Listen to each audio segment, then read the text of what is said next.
Cerita diawali dengan kemunculan anomali aneh berupa fenomena alam yang sulit dijelaskan, di mana fenomena ini terjadi tepat di tengah lautan ketika seorang pria, bapak-bapak sedang asik berenang. Air laut tiba-tiba berbuih, langit membentuk lubang aneh seperti ada energi yang menyerot langsung ke bapak tersebut dan...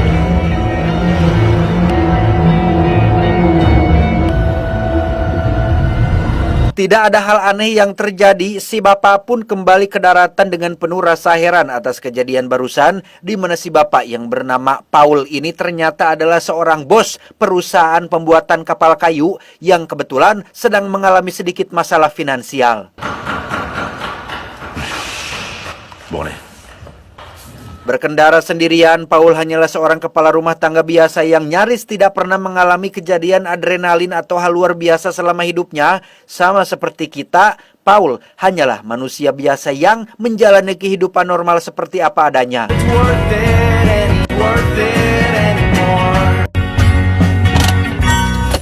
Sesampainya di rumah yang terletak tepat di tepi pantai, Paul langsung disambut oleh Ellie, sang istri, dan anak perempuannya yang masih kecil, di mana mereka punya kucing peliharaan yang sangat nakal dan selalu ngintil kemanapun majikannya pergi.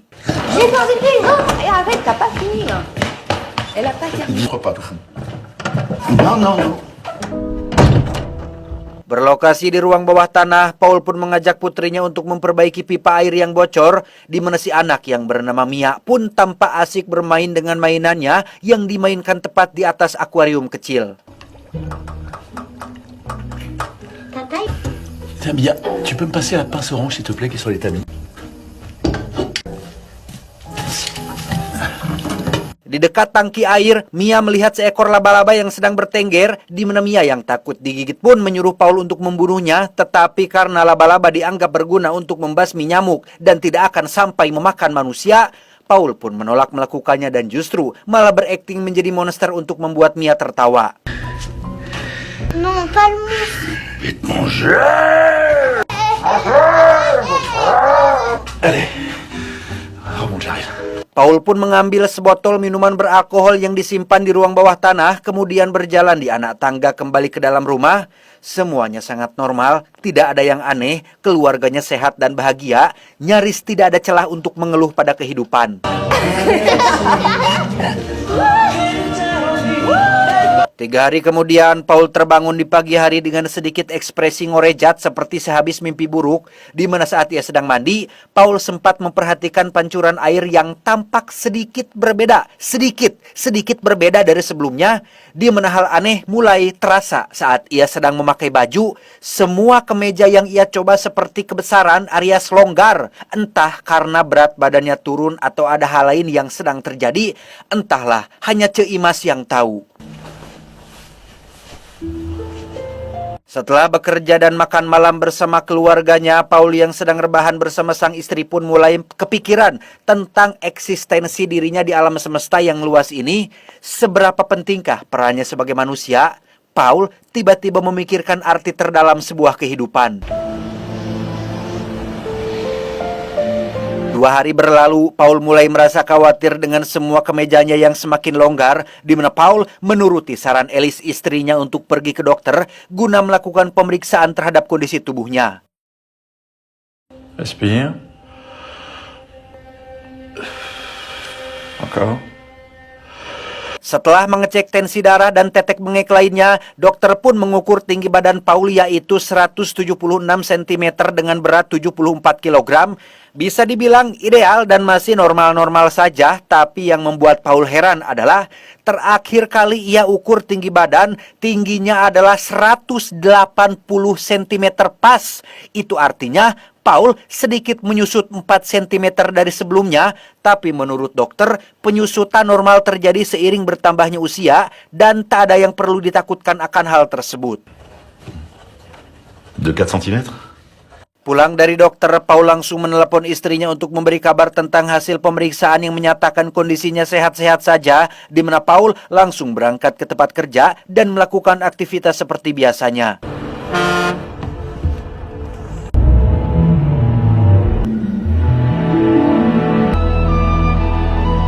Singkat cerita, malam pun poek. Di rumah, Mia terlihat sedang asik main rumah-rumahan sebelum akhirnya tidur. Sementara untuk Paul, ia semakin kepikiran dengan kondisi aneh yang dialami oleh tubuhnya. Sempat teringat dengan fenomena aneh yang terjadi di tengah laut. Paul pun memutuskan untuk olahraga malam, berharap itu akan sedikit membantu. Fais peur. Je fais quoi là? 2 minggu kemudian, tepat saat sedang mandi, Paul memperhatikan pancuran air yang kali ini terasa semakin besar atau dirinya yang semakin mengecil. Cincin kawin di jarinya pun tiba-tiba terjatuh akibat longgar. Bahkan Elise cukup dibuat terkejut saat melihat Paul yang memakai jubah mandi yang kedodoran. Élise.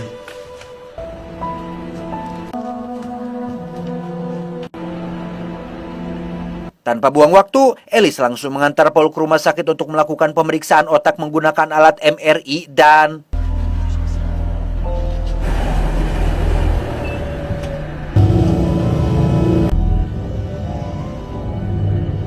Dari hasil CT scan dan MRI, Paul dinyatakan sehat dan tidak ada penyakit serius kecuali rorombehen di sela-sela jari kakinya. Namun dokter berkata bahwa dalam 2 minggu terakhir sejak pertama Paul datang ke sini, ia telah kehilangan 15 cm tingginya dan 11 kg berat badannya. Vous mesurez 1,65 m et vous pesez 63 kg. Artinya, dalam 2 minggu ini, Paul telah kehilangan sekitar 17% massa tubuhnya dan entah masih akan menyusut atau tidak, Paul diminta tinggal di rumah sakit untuk dilakukan pengecekan secara berkala. On va voir comment ça évolue.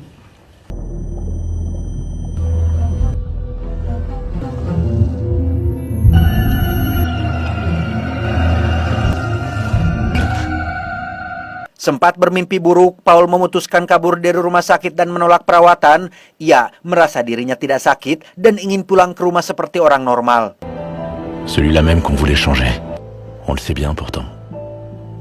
Beberapa waktu berlalu dengan hanya diam di rumah. Paul sama sekali sudah tidak bekerja karena kehilangan semangat dan fokus. Akibatnya, kondisi keuangan keluarga mereka jadi bermasalah. Apalagi rumah ini adalah rumah cicilan yang belum lunas, sehingga Elise harus kerepotan sendiri mengurusi berbagai hal. Dan tebak seperti apa Paul sekarang? Paul, tu vas aller où? Karena Paul sekarang sudah seukuran seekor kucing, Elise pun terpaksa mengeluarkan kucing peliharaan mereka dari rumah karena tak ingin membahayakan nyawa suaminya. Dan dalam kurun waktu 1 bulan saja, beginilah kondisi Paul sekarang.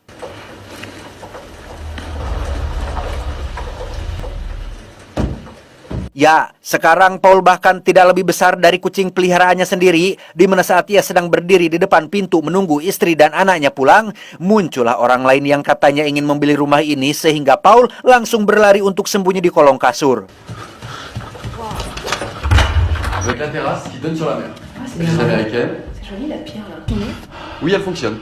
Ensuite, la chambre principale.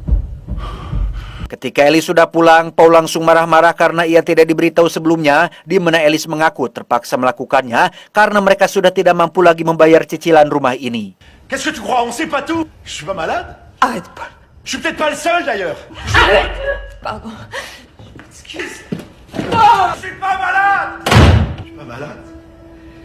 Pusing mikirin masalah, Paul pun memilih bermain dengan Mia putrinya dengan memakai pakaian rapi dan tinggal di rumah yang seukuran dengannya, yang ternyata... C'est ta maison. Il y a quelqu'un qui dort. Ya, itu hanyalah rumah mainan milik Mia yang selama ini sering dimainkan, di mana Paul menyuruh Mia untuk menyetel musik dan... Mr. Sandman, bring me a dream, make him the cutest that I've ever seen. Give him 2 lips like roses and clover, and tell him that his lonesome nights are over. Sandman. Setelah Paul tidak lagi mampu menjadi sosok kepala rumah tangga, ayah, dan suami bagi keluarganya, Paul seolah menjadi tidak penting dan tidak punya fungsi apa-apa lagi dalam kehidupan ini.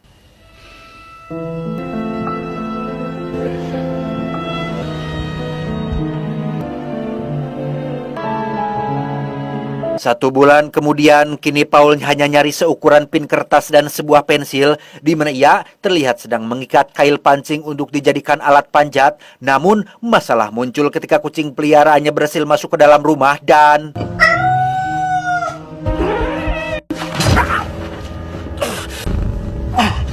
Perut Paul pun sempat terluka akibat tertusuk kail pancing, di mana ia langsung membuka baju mininya dan sadar akan menjadi mangsa empuk si kucing.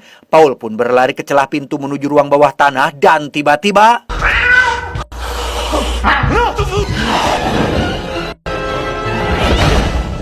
Ya, Paul pun terjatuh tepat di atas kardus penuh plastik, di mana Alice hanya bisa menemukan baju mini Paul dengan bercak darah dan mengira jika kucing peliharaannya telah memakan Paul suaminya.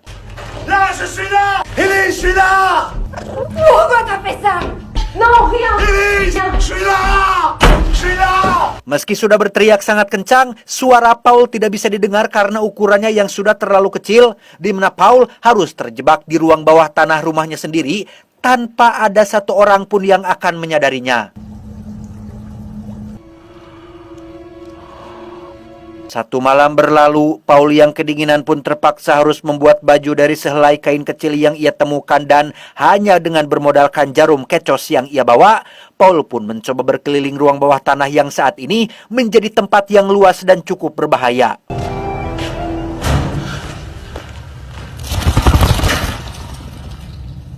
Berlokasi di bawah tangki air yang tempo hari sempat ia perbaiki, Paul pun berhasil mendapatkan beberapa tetes air yang cukup untuk minum dan mandi sehingga...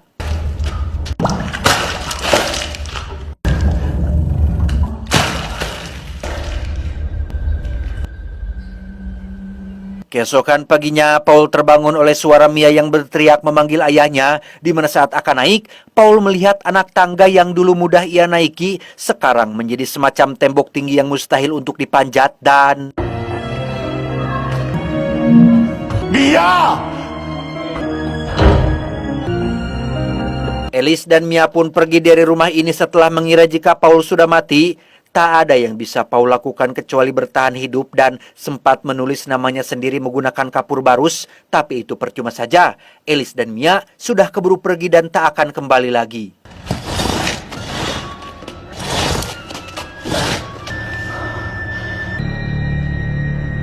Karena lapar, Paul pun mencoba mencari makanan dan teringat dengan keju yang ia pasang pada jebakan tikus.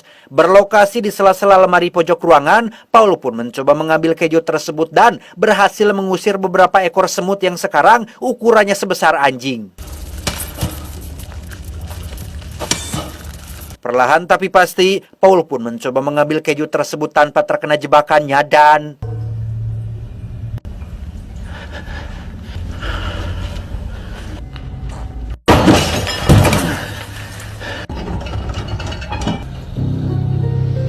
Saat sedang makan keju itulah muncul laba-laba tepat di belakangnya, namun dengan ukurannya yang sekarang, Paul masih cukup mampu untuk menakuti dan mengusir laba-laba tersebut.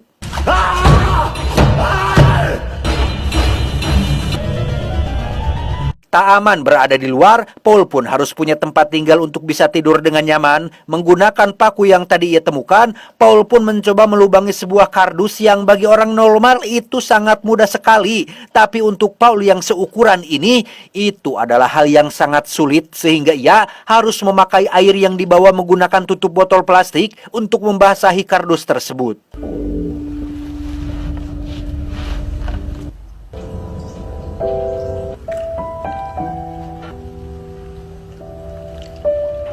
Satu minggu berlalu, Paul terbangun oleh suara Alice yang kembali ke rumah ini untuk mengambil beberapa barang yang ketinggalan. Paul sempat mencoba memanggilnya dengan cara membuat suara berisik menggunakan pin kertas dan paku, tapi suara yang dihasilkan tidak cukup untuk didengar oleh Alice yang ada di atas.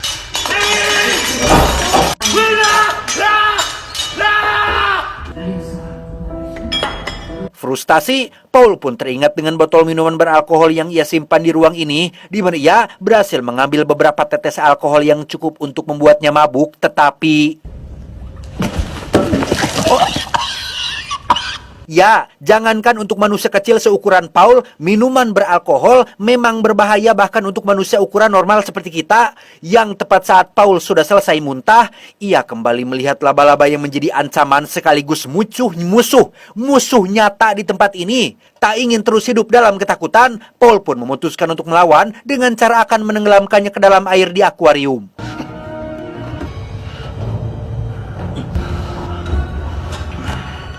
Setelah berhasil naik dan berada tepat di atas akuarium, Paul pun harus menghadapi laba-laba yang saat ini datang untuk memakannya dan...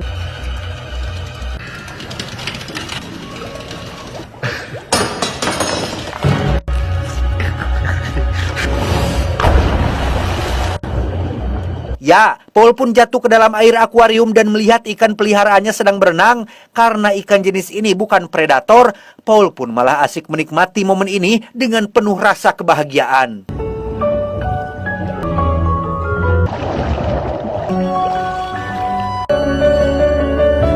Selesai berenang dan berbagi makanan dengan ikan, Paul pun memutuskan pulang sambil membawa air menggunakan tutup botol, di mana laba-laba itu kembali muncul untuk memangsanya sehingga...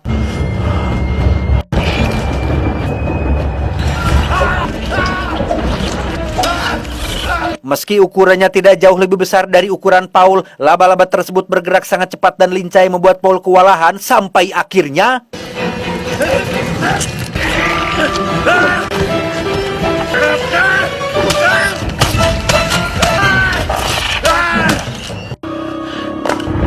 Paul berhasil bertahan hidup setelah menggunakan benda tajam untuk melukai laba-laba tersebut. Tak bisa tidur dengan tenang, Paul pun menemukan sekotak korek api dan berhasil membuat api unggun untuk sebagai perlindungan.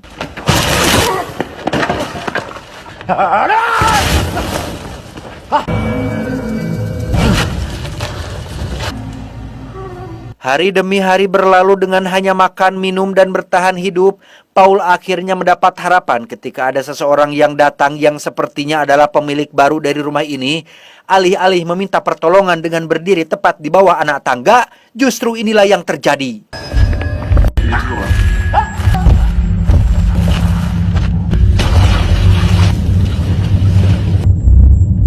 Karena ukuran Paul sekarang hanya sebesar nyamuk, suara yang dihasilkan dari hentakan sepatu dan langkah kaki biasa pun menjadi sangat berbahaya dan membuatnya menderita, di mana Paul akhirnya menyadari satu hal, bahwa ia tidak bisa lagi hidup di ruang bawah tanah ini, bahkan mainan orang-orangan milik Mia putrinya seperti sebuah patung raksasa baginya, sehingga satu-satunya cara untuk bisa merdeka adalah dengan keluar menuju ke alam bebas.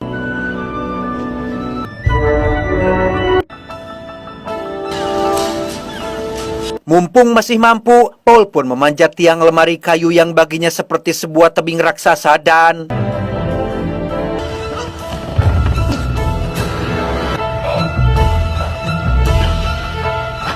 Setelah mencapai puncak, jarak dari posisinya menuju jendela ternyata masih sangat jauh, di mana Paul harus melakukan sesuatu yang sangat-sangat beradrenalin, yaitu lompat ke pinggiran dinding yang menjadi satu-satunya jalan menuju ke jendela dan...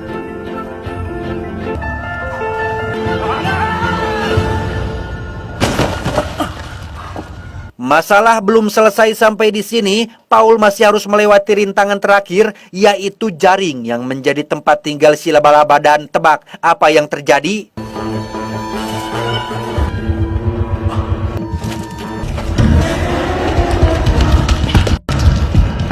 Apes, Paul harus ketahuan oleh si laba-laba yang perlahan mendekatinya. Dengan ukurannya yang menjadi sangat besar seperti monster, mustahil Paul bisa selamat bahkan sampai kencing di celana saking ketakutannya. Tetapi...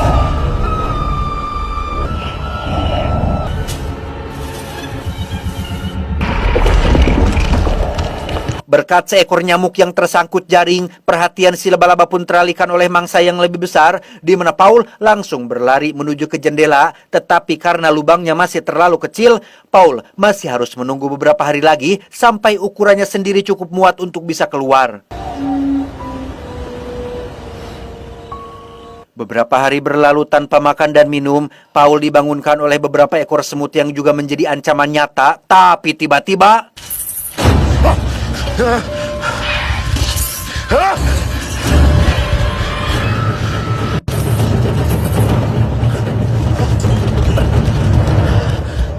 Setelah berhasil keluar dan lolos dari ancaman laba-laba, Paul pun berjalan di alam bebas yang sebenarnya hanya di sekitaran halaman depan rumahnya. Luas seperti hutan belantara, rumput kecil dan satu tetes air sekarang menjadi sesuatu yang sangat berbeda dari sudut pandang si Paul ini. Apakah Paul masih akan terus mengecil sampai seukuran atom dan memasuki dunia kuantum? Entahlah. Paul pun melihat ke langit, memandangi alam semesta yang jauh lebih besar dan luas, menemukan makna kehidupan dan sudah bisa menerima kenyataan akan takdir yang menimpa dirinya. Paul sadar bahwa terlepas dari ukurannya, hidup tetap bernilai asalkan selalu ingat dengan siapa yang telah menciptakan. Infime. Alors voilà Mia. Dans ce ciel que nous avons si souvent regardé ensemble.